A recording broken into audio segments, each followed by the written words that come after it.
30th Street here in New York City.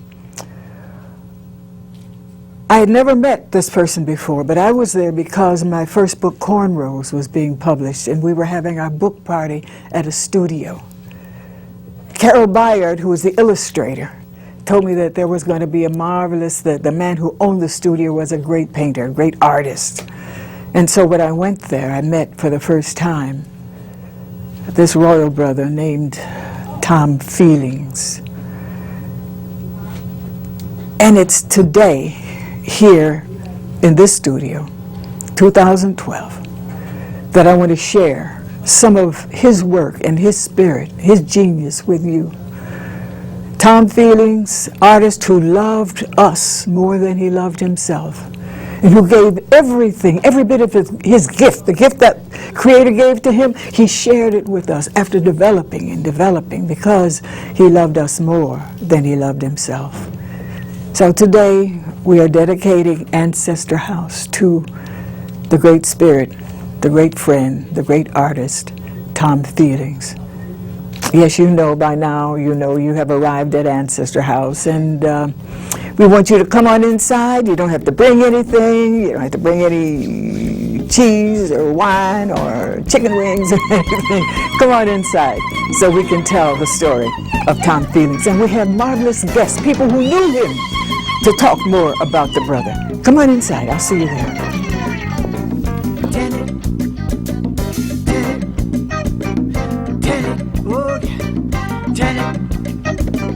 We must learn and tell our story, heal the pain and raise the glory. Tell it. We must learn and tell our story, heal the pain and raise the glory. Tell it. Not to know the family story is bad. Not to want to know it is worse. But to pass on ignorance to someone is like passing on a curse.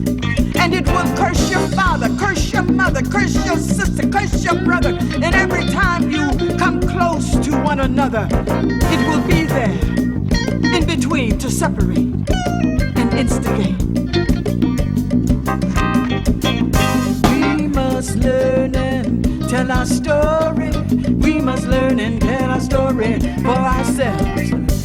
No one else can learn and tell it for us. We must learn and tell our story for ourselves. Yes, we must learn and tell our story for ourselves. And that's what we do here at Ancestor House. To start the story, though, we must prepare the way. We must open the way. And we do that with a very, very, very short libation. You know, libations really is a form of oral literature. And it can go on for some time telling the story in the background. But here we just do a bit of it so we can have our guests tell the story. First, we thank the Mighty One. We thank the one that made us all, that gave us our first dignity as the parents of humanity. And as the God people say, Tra omani aba, tra omani aba. Let the words and the spirit and the wisdom of our ancestors be with us today. One of those ancestors himself, the subject of this program. Thank you, Tom. Be with us. Gather the other ancestors around so that they can be there as we share with our audience here on Ancestor House your story. We thank the Creator for giving us life, for sustaining our lives. Yao. Thank you, Creator. We thank our great ancestors, those bad ones, those ones who loved us more than they loved themselves, those who brought us this far. We thank them. And we remember that when Tom was drawing, near the end of his life, he was ill, but he kept drawing. He wanted to continue to tell the story. So we thank you. We thank you. We thank you, Creator. We thank you, ancestors. Yao. And we remember that there are those who do not want us to tell our story as it should be told. And they work endlessly against our telling the story. But they can't help it. The story is too strong. If one goes, others come. And as the Asante said, if the British kill one of us, 25 more will come in that place. And so we thank the great Creator. We thank our ancestors. And we say, Yao. Thank you. Now, we're going to meet some friends of Tom Feelings, our friends, artists, creative people, all of them. And I'm going to start with the brother who brought this together, who helped bring us together. I've known him for years and years, and he himself is an artist. And his name is not going to pop out of my head, because sometimes when I'm introducing people, that's that. But Richard Barcliffe, thank you for coming back. Thank you so much for coming back it's great to us here at Ancestor House. And for bringing us this celebration for Tom Feelings. Yes. And on my right, sister, tell us your name. Cleo Maria Boot Jarvis. Cleo Maria Boot Jarvis. Boot Chavez. Say it with an accent. Cleo Maria. Maria Boot Go ahead. Jarvis. Go ahead. I've seen her in her cultural dress. So when I saw her today, I didn't quite recognize her, but we're back together again. And here on my far right, sister, Ruth Edwards. Ruth Edwards. Yes, the famous, the infamous Ruth Edwards. No. Artists, all artists here. All artists. And you see between us some photographs, blow-ups. Because this is partially what Tom was trying to eradicate, trying to get away from. Coming out of our enslavement here and all of the damage that was done to us. There had to be a time of reckoning, time of change, and it took a long time. And Tom Feelings, the artist, was part of that change. So here on my right, you see the photograph of our image in blackface. That's not her natural color, but it came out of minstrel. It was called minstrel theater, which was a theater formed to ridicule us and to make money off of it. And so they took images of our people and put them on the stage, distorted images, and said that was us. They made fun of us and made themselves feel better by doing that. Tom was one of those who changed that. Yes, he did. Okay? Now here in the center, what was his name? Al Jolson. Al Jolson. That's right. Made millions of dollars on distorting our image. Can you go back to Al Jolson? You're going the wrong way. There we go. Al Jolson in show business. As a matter of fact, there's a theater on 116th, the Alhambra Theater, where he at one point was there doing Mammy, which was a show he did. Mammy, da da da da da, down on his knee and carrying on. His hair was makeup. It wasn't real, but he made it to look like us. Then he put burnt cork on his face and made the lips larger, and that was to ridicule us. On my left here, you see us in a subservient position. The brother on his knees, in a prison, begging the white man to help him. I'm sorry, whatever he was saying, Master. What was his name? Somebody Best. It wasn't was it Step and Fetch It? I'm not sure. There were two of them. Doesn't look like him. Yeah, but there were two brothers who were hired to play those roles. And so again, that's that image that our brother worked so hard to get rid of and to give us a true image of ourselves. We have some photographs here we're going to show you. One behind this, what is this? This is one of Tom Feelings' books. I Saw Your Face. You understand? He saw our faces. He didn't see all that distortion, the ridicule, and he wrote, there were several books he wrote for children, didn't he? Illustrated them. Mojo, others, let me see. There's some images in here I wanted to share. On my Facebook page, I'll put sometimes images of our younger people. Because starting young, our people have to know that they are gorgeous. Look at that. Cute. That's Tom Feelings. It looks like your neighbor, right? She got braids, got a hair coming down. On the side, brothers, looking like little brothers, little African-American, African-Caribbean brothers, Africans in diaspora. Right there, Tom Feelings, images of us with respect and love. Let me see some more before we go talking with our guests who knew him personally. Okay, let's just do that. I'm going to take these other pictures down to show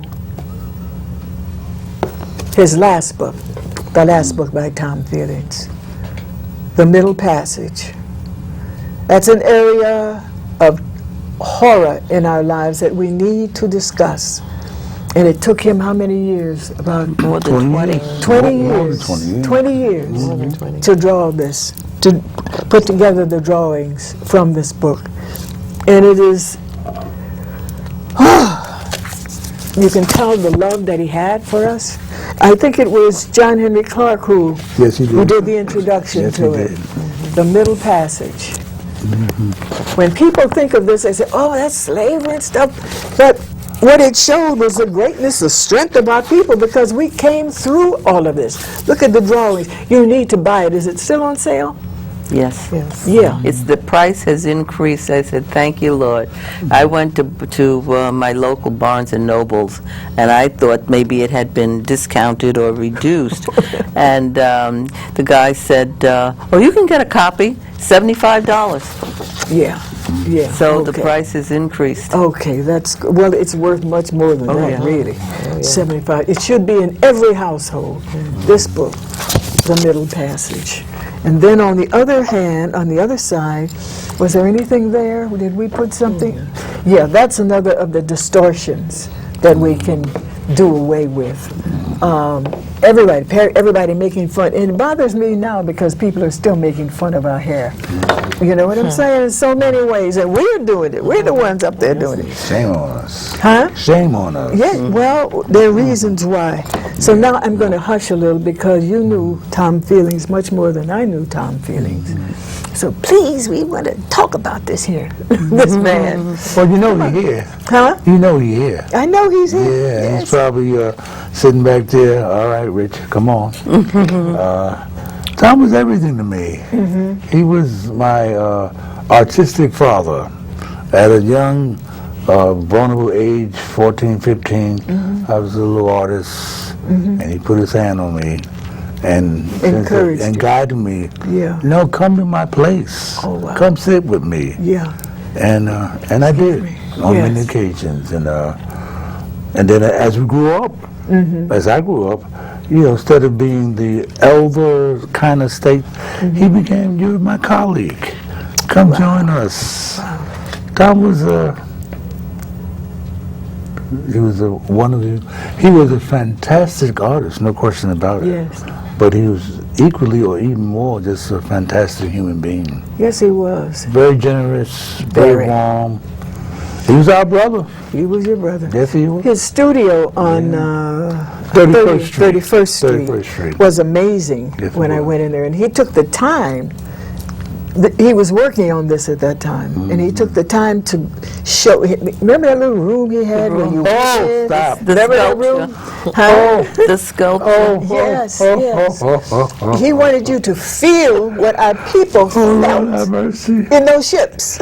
And he had constructed this Yeah. room, and if you went in there, you felt it. Tell us about it. You went there, you saw it. Review tour. Well, ahead, Ruth. it was mind blowing because the setting was such that there was a ship, and in it you see these folks that are on the cover of the book in the ship, and what he had done was put a blue light. So immediately when you walk in, you came out of some place and into this. Yes. And you were immediately there. You felt like you were on the water. You felt the motion, the mood. He had he created a mood Yes. Yes. that just took you to that place. Yes. And it was the kind of thing that he did with most of his work. I mean, he took you there with what he did with his hands, whether it was the sculpture or whether it was just drawings of kids' faces. And I have some things that I'm going to show you later Yes. that about the kids. I mean, everything that he did, there was a reason for it, and it was so deep that it was just hard to believe. That some people ask about the photographs. Who took the photographs in the Middle Passage? Because the images were so Yes. alive. Yes. They were real. Yes. In fact, somebody in an article about the book wrote that the pictures were so real that you could see hair on the backs of the men. Please. I mean, that Well, it was just please. mind-blowing, the fact that it was that deep. Yes. And Tom told me himself that sometimes he went into spaces Oh, yeah. where he had to, he wanted to do, and he says the hair would raise up on the back of his neck because Sure. he could feel the ancestors there. Yes. He Yeah. felt their presence. If I may, Tom often would say there were times where, he would get, rather down, depressed, working Of on his course, subject matter. of course. And he would go look for peace, to lay on his bed, what have you. And he would hear his grandmother saying, "Get up, Get up. finish that Go to book. work. Get up, Tom." And he would. And that room was set up for, well, can I tell a funny story? Go ahead. Does it fit right now? It Go ahead, fits. tell it. Guy came in. Tom used to give these fabulous parties. Parties, I know that. I mean, they was on. Yeah. And the brother came in there one day. Brother said, "Excuse me, I got a little something I want to smoke. Is some place I can go and kind of smoke this?" Tom, you go in the room, man. Tom, send him in the room. He in the room. He in the room. A few seconds later, the brother came out. He said, "That blew my eye."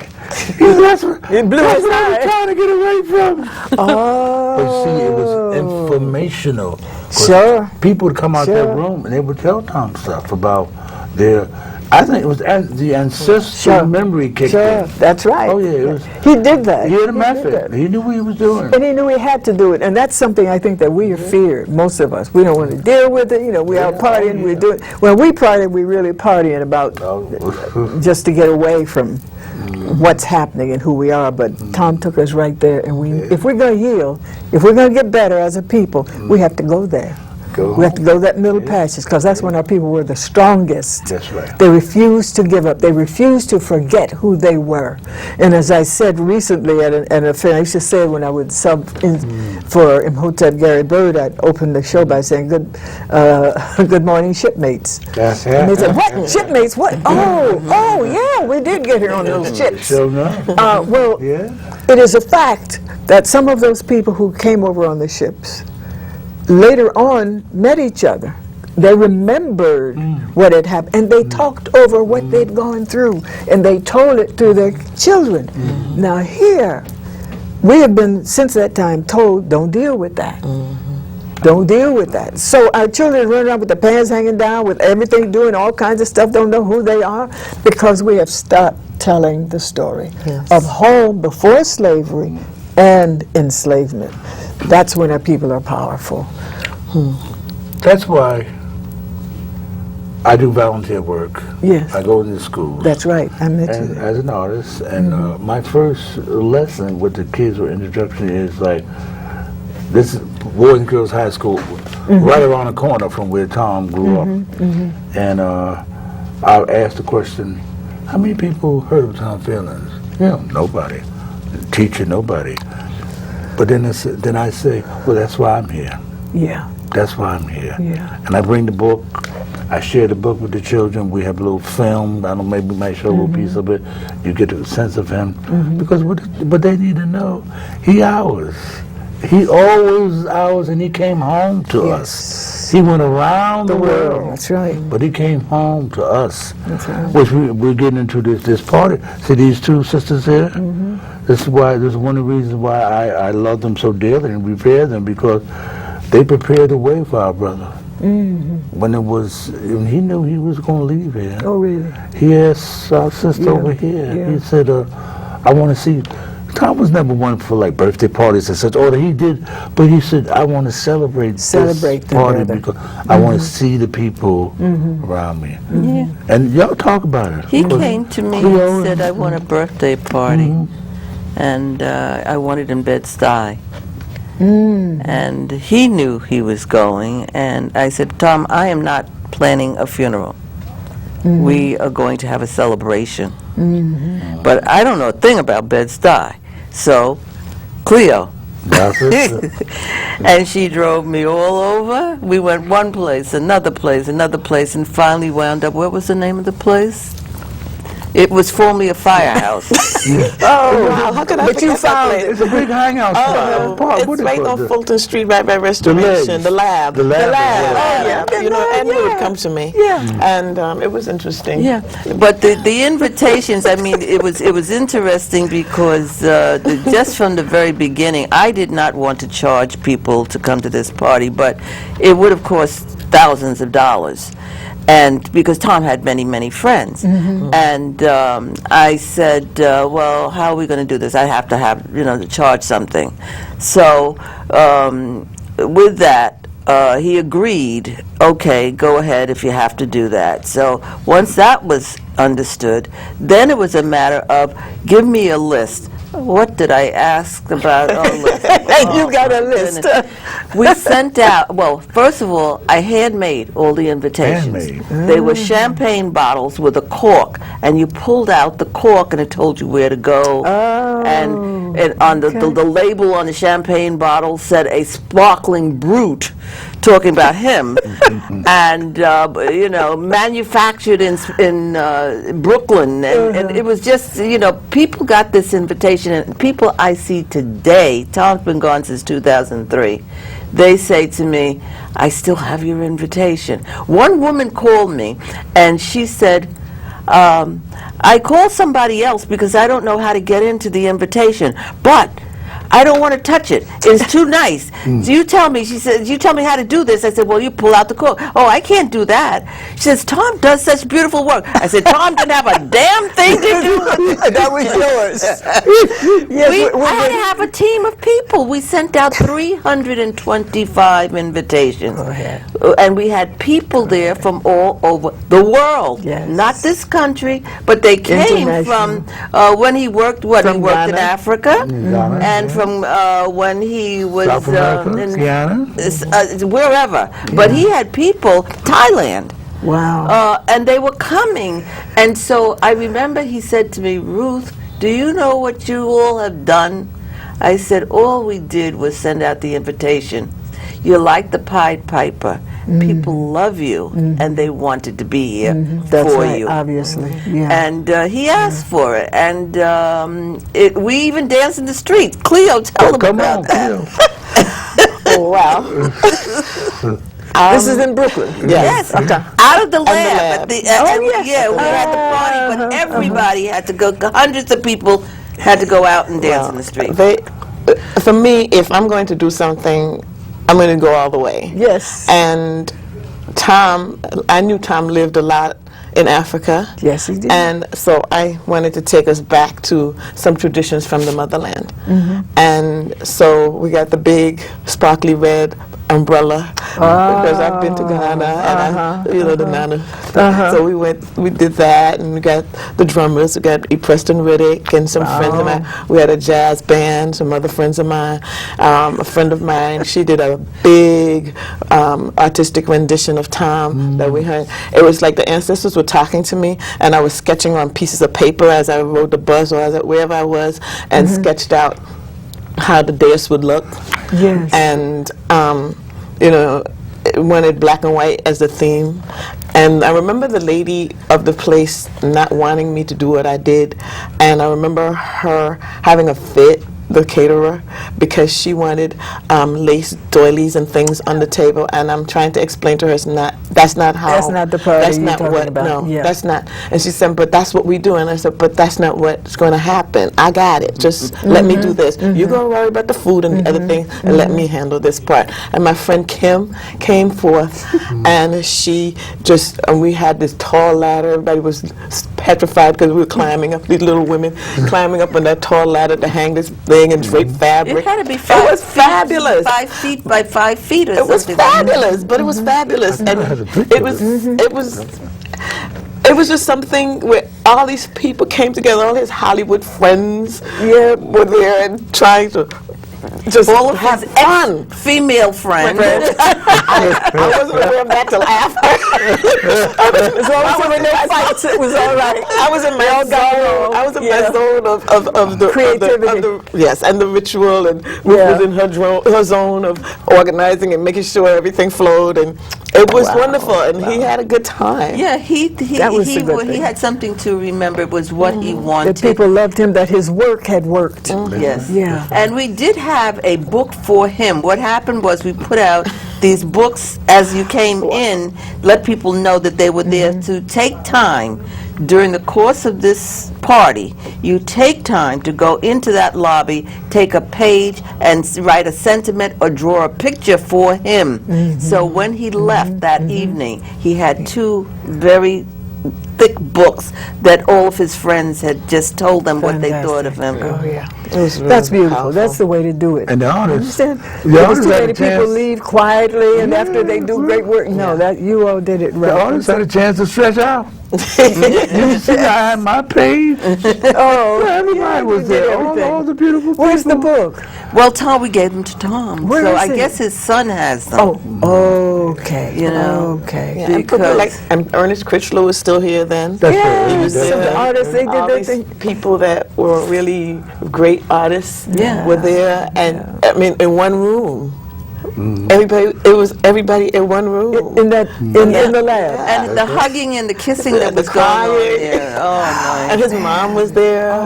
You know, it was His sons. his sons were His there. first wife. Yes. It was awesome. Everybody was in the same room. Like Yeah. different parts of his life had come together in Yeah. one room. That's marvelous. And then he stood there, he deserved looked that. at the cake, I think Richie has pictures, and he's standing and he's looking at the cake with 70 candles. He says, "Are there 70 candles?"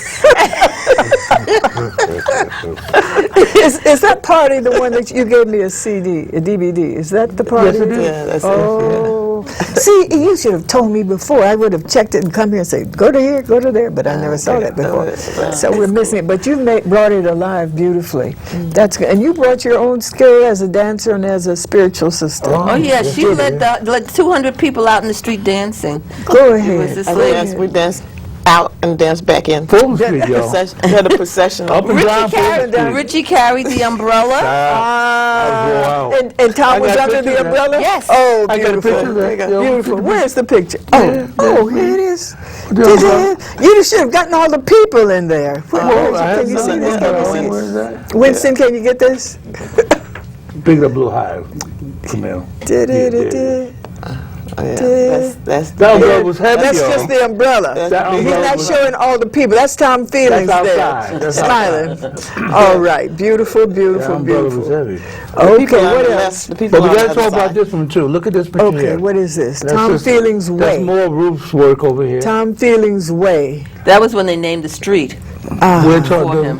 where he Yes. lived, he grew up on Putnam between Nostrand and Bedford. And when I first met him, and that's where I came to. It was upstairs, and Go ahead. What else do you and have? well, this is our This is sister. Tom and That's cool. this ritual sister over here. Yeah, that's That's good. nice. I love ritual. There you go. That's Tom. That's beautiful. Yeah, he looked beautiful, so beautiful. well. Oh, Yeah, he he did. does. He really did Well, he look does. well. Yeah. He was truly happy. Yeah. This is Ruth and Tom. Put here. this over there. We got to show. on here. Yeah, Yeah. Ruth and Tom.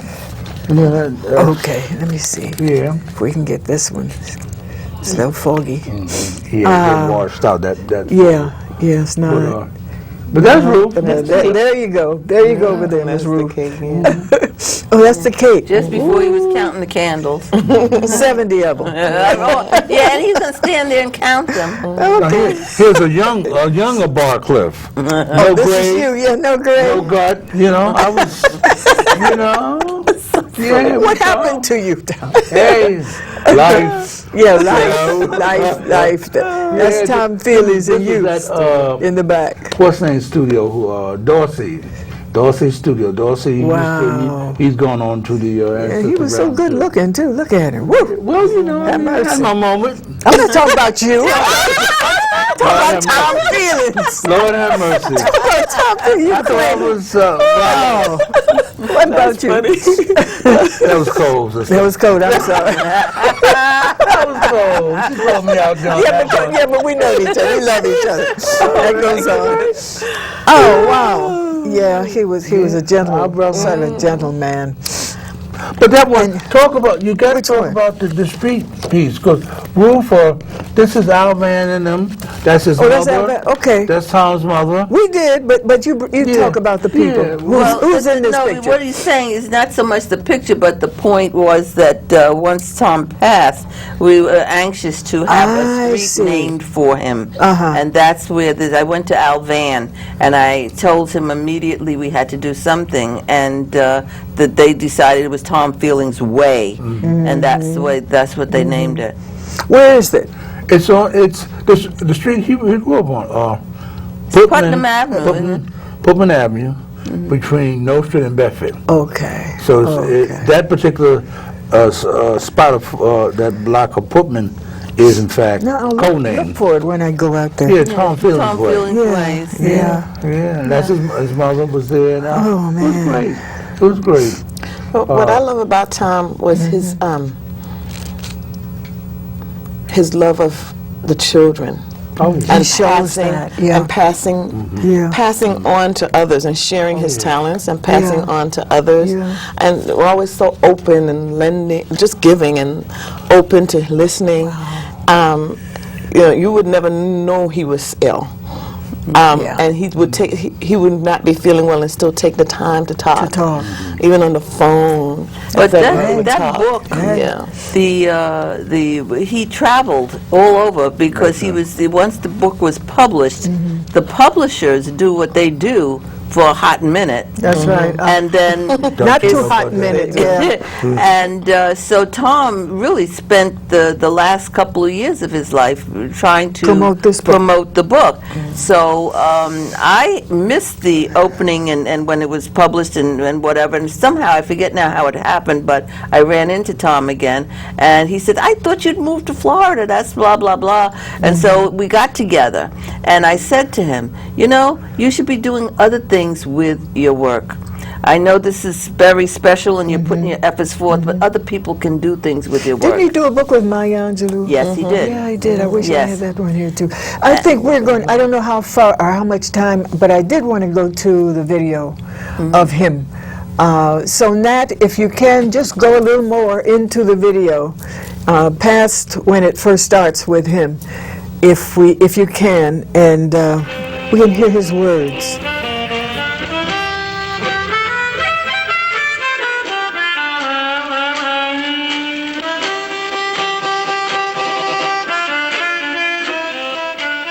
In Africa, the Nigerians have a category of art called jejura, which is a sitting of art between absolute realism and absolute abstraction. I think this is where the kind of work I do might fit into. Anyway, what I'm trying to do is get a balance. In some ways, trying to balance out the facility that I have. I have a lot of facility for drawing with the volume that's needed to balance a lot of facility. Volume might mean heart. Head and heart. Well, the first time I remember getting any recognition as an artist was in kindergarten. I remember the teacher taking me by the hand after looking at a drawing of mine, taking me upstairs to show to the other teachers. Well, I don't even think I ever saw any black artists until I got much older. It wasn't until I went to the PAL and met Mr. Thibodeau, who was an artist and who was also black, that I could identify with somebody who was living in my world or working in my world. Yeah, he would take soap bars, little pieces of soap, bars of soap, and carve out different things. And then later on, when he'd get finished with the carvings, I'd tell him, all right, so you put that in and you wash your clothes with it. But he said, I could use it better if I was going to carve with it. I said, yeah, but you still can use the smaller pieces to wash your clothes. But he was always those and puppets. He liked to carve puppets. and make his own puppets and clothe them and dress them up and work them with his hands and things. But it was always something he had to be doing with his hands. He just liked to work with his hands all the time. Well, he just, he liked to change clothes so much, especially his underwears. Shirts and things I would do myself. But this dad told him I was going to show him how to do his own things. So I put him in the tub, and I left soap. I said, now you go in and wash them up. So I was doing something else in the house, in the other room. And it was very quiet now. I could hear water moving every now and then. But he was still very quiet. I said, Tommy, you washing the socks? He said, yeah, I'm finished. So I said, you're finished? I said, wait a minute. So I went in the room, had this washboard, an old glass washboard, and he had put it in the tub. When I got in there, he had turned the washboard over and was rubbing on the smooth side. That's why I couldn't hear him rubbing. So then when I showed him how to do it, he said, well, that's where that hurts your knuckles, you know, your hands will get mad. So that's the only way to get the dirt out, and so you'll have to do it like that. I was working in the service, and that is kind of a restricted kind of way, because it's like a 9-to-5 job, but in a sense, I was restricted to white subject matter. This is one of the reasons when I came out of the service, I wanted to be a freelance illustrator, because I could stay on the subject of black people. Well, I was trying to find out something about the life that I was living every day that wasn't connected with art school. I mean, in art school, what we learned was art was one thing and life was another thing, or at least it seemed to be that way. Anyway, the life that we talked about in art school had nothing to do with Bed-Stuy, because that was considered a sub-life, a different culture, a culture that did not reflect the best of American values. But to me, it seemed that the life that I was living outside of art school had a lot of vitality, spirit, and passion. And it's very strange because I started by drawing children, which in this society says is not very important, that you're sentimental when you draw children. But children in the eyes of black people are a reflection of the hopes that they have. Not a hope to just do better, but to a people who have been oppressed and really caught a lot of hell, the hopes is that they will be able to just be free. The thing that began to depress me was that after a certain age, the children would start taking on the attitude of the adults. They would begin to think that they were black and ugly. I remember once in art history class, the art teacher was talking about Western art and the whole tradition of Western art and what that meant. And he didn't mention anything about black people. But finally, I stood up and asked the question, weren't there any black artists of any significance? And he said no, not that he heard of. And I said, what about African art? And he said, well, that's considered primitive. All right. And I walked out of the class because I had to walk out of a class that did not include me, a history that did not include me.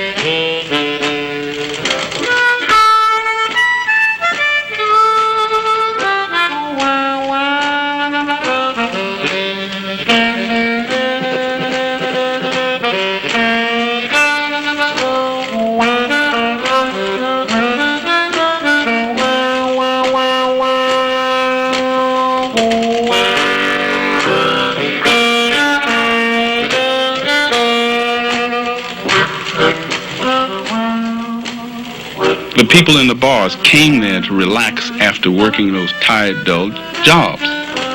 They reflected, in a lot of cases, a straight spiritual impression. It wasn't hidden. It wasn't covered up. They were there to have a good time, no matter how bad or how dull that job was. On that particular weekend, they would reflect what they really felt, or what they really hoped to feel in the society that oppressed them.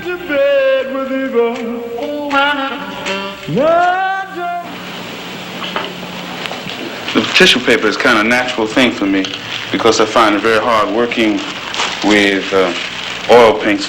I tend to make a design and then paint until I paint it completely out. But the tissue paper is like a veneer that I can lay over my line drawing of wetness. I lay the paper down as smooth as I can and then paint it out. And sometimes accidents happen and I pick up like ruffles, but I even use those. I guess you can call it like accidents in life. The important thing is that the ink and the temper paint run together and it becomes exciting to me. It fights me and I fight to work with it and use the accidents or work against the accidents. Is in the sense where the fun really starts for me because I'm working now mainly with mood. I've already laid in the broad shapes, and now I'm concerned about the overall mood, what the picture is saying to me, and what the picture might be saying to somebody else who views it. If after the painting it doesn't seem to have the right mood with the line drawing I had before that I traced, I can rub it down and start all over again. So it gives me the confidence, knowing that I have that base, that line drawing that I can start with again. It gives me the confidence to take chances, to risk maybe even messing it up, to try new things. That's why the technique is good for me.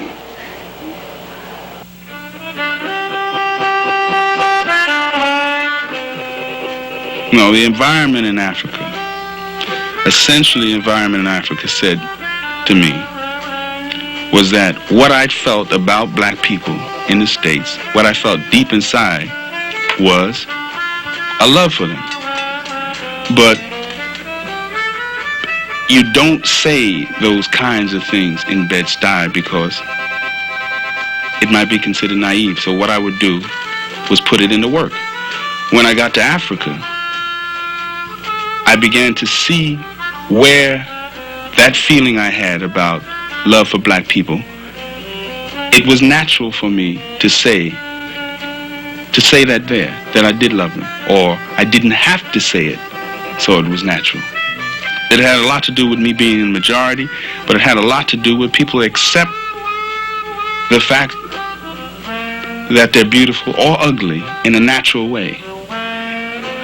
My colors and forms changed because I was in the tropics. I was in an atmosphere where color was very important, where dark skin against light colors was important in graphic terms, where the sun seemed to dominate.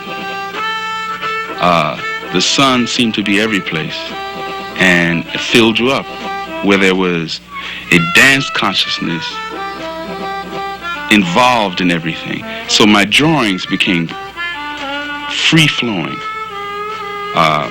More lines, more rhythmic lines began to appear in the drawings, especially when I came back to the States and started doing books. I wasn't aware that this came from Africa at the time.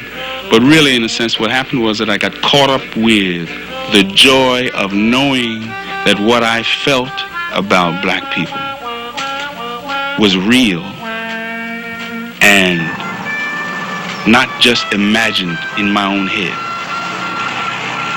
But I began to see while I was living in Guyana that I had been, over these many years, building, working on my skills and talent to say something to a large group of black people.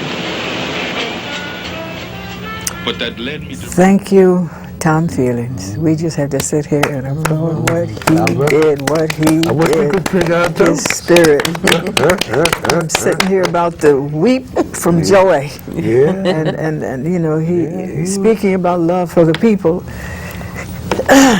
It's something that I think all of us share here. And his work was a healing work. Yeah, it was. It healed us. I'm also interested in the fact that he worked, of course, with other artists, and each of you, in your own right, have done work. You, in working with Tom Feeling, how did you do your own work? Well, what happened was that Tom was an inspiration. He came from South Carolina and would always look in the Village Voice for any art gallery or what was going on, and he found this place called the Center for Book Arts. And he said to me, Ruth, you've got to go down there, because I used to do crafts of various types. And he said, you'll love this place. They've got books for $2,000, you know. So I said, okay, I'll go. So I went about 3 weeks later, and the exhibit was gone. But they let me walk through the binderies and see what they were doing, and it was fascinating to see how you could make these books. So I then became a work-study person at the Center for Book Arts, and it was all Tom's doing. He kept saying, you're going to love this, you're going to love this. So I took classes, because if I worked, I got free classes. So the result was that I was making books now, but Tom felt he would share with me. So we became a partnership called Once More with Feelings. Okay. And the reason for the title was, Tom told me, Ruth, I'm not going to do any new drawings, but I will give you some of the drawings that we already have, that are, you know, that have been in books, other kinds of things. And so the result was that I took those and I started to incorporate those in these books. And your ideas that you had for new forms. Well, yes, these were some of the things that I'd been taught, the forms, the structures, yes. But I'd like to just say, though, that one of the most important things, this book, Middle Passage, when Tom and I were working together, I was working with him to do lots of book signings. Yes. So I felt that, you know, one of the things that people could go away with would be bookmarks. So we have Those three. are so beautiful. And they're different images that people will find From in the book. From Middle Passage. Now, this particular one, there were actually 5 black men and 5 white men in the book. And Tom and I had started working on something, and the same way you said you got full when you were looking at the images before, the thing is that I got to the point where I decided, Tom and I said, we're going to make a book together. And it was called And Still We Survive. It was extracting the images from that book. Yes. And every time I would send him a draft, he would say, Ruth, the thing is covered with spots. It's got, you know, what did you do? I said, I was crying. I could not do it. And Tom passed before I could get to it, but I am now starting to do it, and it's going to be a very limited edition. No more tears. Well, Wait till after. I don't know that I don't want the tears, because I'm still getting them. It's something that you can't do without, you know. So but that book is going to come. It's going to be called And Still We Survive. And Where can people get these now? Can you get them through now? me. Okay, so we'll give a contact number Okay. before we leave. Okay. What else do you have? Because we're All short right. in time. I We wanted wanna to get show to you, Sister. well, just 2 books. This is a little ones. little book. My books are usually about this size. And this particular one is called Woman because Tom could draw a woman's behind. He loved doing that. And this was the image that I was trying to capture, so I've entitled the book The whole Woman. book is women's behinds? No, but the whole book. the image on the face and on the cover. So the book is about women, and what it is that 8 of Tom's drawings in Yes, each pocket. beautiful, beautiful, It's a beautiful. pocket book, and on the back of each drawing is a saying by, this one was Wesley Snipes. When I see a black woman who is truly aware of who she is, I know I'm looking at heaven walking on earth. Oh, come on, Wesley. So if you go through, you'll see that there's 8 pockets, and these are flips. Oh, yes. You see? That's lovely. That's lovely. So- Let's get to the sisters' book. 'cause Okay, go we're ahead. short on time. Go now. Go ahead. Well, Tom and I he used to inspire me to write, and I used to fax him what I wrote. Okay. And we would be talking on the phone. So I just wrote something, and he said, "Well, fax it to me." I'll jump off and fax it to him. Then we'd get back on, and he'd fax it back to me with his comments or jump. And our plan. I have a similar story to Ruth. It's so interesting because our plan was that after I cried all over this thing, I watched the Amistad because he urged me. I had it for years and never watched it. And he said, "Watch it, watch it." And I watched it. I bawled. My chest was hurting. My eye. Oh. And then I wrote for a 7-page poem, starting in Kemet, coming all the way up to the Civil Rights Movement. Each verse depicted something that happened to our people. Yeah. And so I faxed it to him. And then he says, "Let me show you something interesting." He faxed me back a poem by another brother, and it was so similar. But in other words, he was supposed to be illustrating this poem for this brother's book, Oh, see. and he was going to illustrate this poem for my book. And we were talking about using some of the same illustrations. It's so interesting.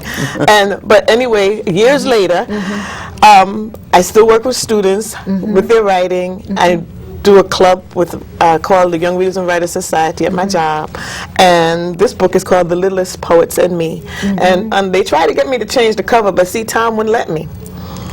They tried to get me to change the cover. They washed out the image so that they couldn't tell the race of the people. And they sent me back that cover and wanted me to pay $250 for that cover. But this is a tribute to our children who wrote in this book. Wait, stop. And so say I that, refuse. Say that again. I refuse, and that's why you the gave cover it to them, and they I wanted gave you them to this do picture, what? and they sent me back a picture, a different cover. And they had, they washed it. I made it look cartoony and washed it out so that you couldn't tell what the people really were. You could tell there were children and a person. You could tell there were people on it. But I wasn't having it, and I could just hear the ancestors screaming, "You better not!" So I said, "They're not going to spank me." So I said, and also, look at these children. Aren't they beautiful? Yes. Why would I want to change that? dare These they? children are, These and people- you know what? Everybody who sees this cover, everybody said they look so happy. Everybody on this They cover look like so children. happy. They look like children acting Yes. like adults, dressed like adults. they- and so there's a fabulous it's writers. a book of poetry, right? Yes, the poems are. I also tell how I taught the children, so it gives you my technique, Yeah. and also the poems are by the children in the back, and the ones that I use to demonstrate how to write in the front. Fantastic. And their favorite, the children's favorite, Fantastic. was "Words His Weapon of Choice," a tribute to Dr. King. And so I couldn't change this cover. Could you all see me changing this cover and taking these beautiful children off? So you are a teacher. You are what? I'm You have a business. teacher and a library information specialist, and I'm an artist though. I can't get away from that. I dance. I can't get away from that. So that's what I use as a tool to inspire the students to go beyond. Very good. They Such good examples. Such a good example to have there with them. The best. Brother, They're the best. Brother Richard. Okay, so he has inspired you.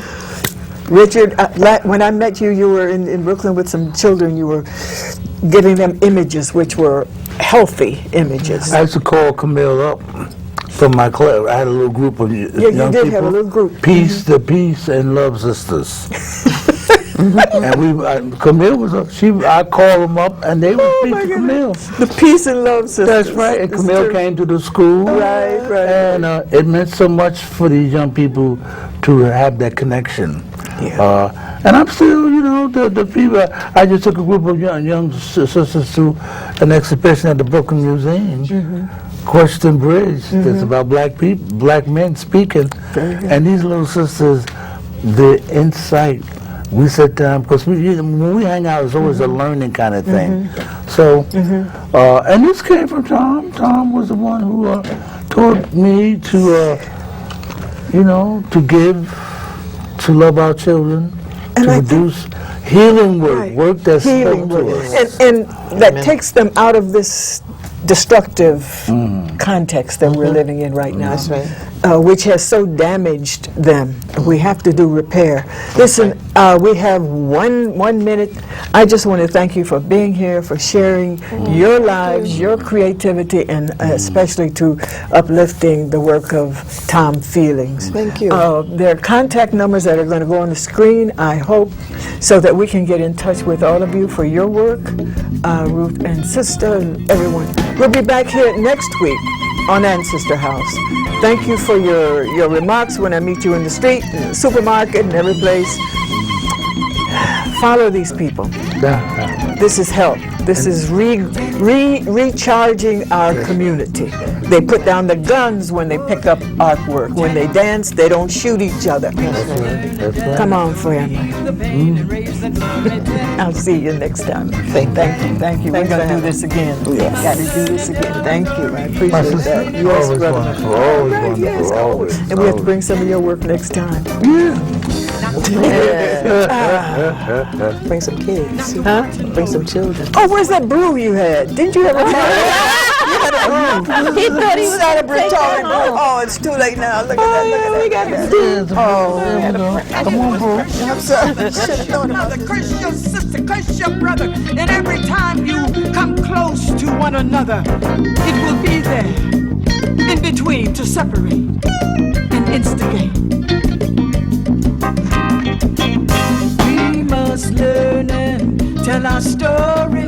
We must learn and tell our story for ourselves. No one else can learn and tell it for us. We must learn and tell our story for ourselves. Oh, don't hold back now and don't dilute it.